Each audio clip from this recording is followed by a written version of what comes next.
If you ever sent a dispute letter to Experian, TransUnion, and Equifax and got a response that said verified, I want to show you exactly what happened. See, some people either purchase or find some generic dispute letter to send to Experian, TransUnion, and Equifax that looks similar to this.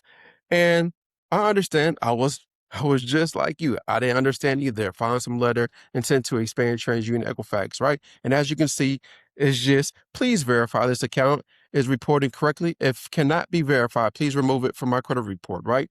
That's generic. Now, what I've learned eventually throughout these years and learned so many different things that help me and my clients get results. You want to craft your letter like this, right? Just like this.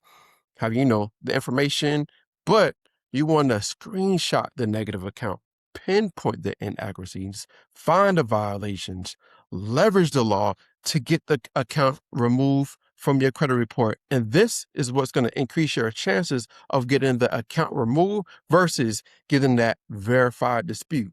Hold up. Now, I know what you're probably thinking. That's why we're offering a free credit repair program. All you have to do is cover credit monitoring, and we'll find the violations, craft the letters so you can knock the credit bureaus out so you can either get access to that house, that car, or maybe funding. So click the link below, get signed up so we can help you.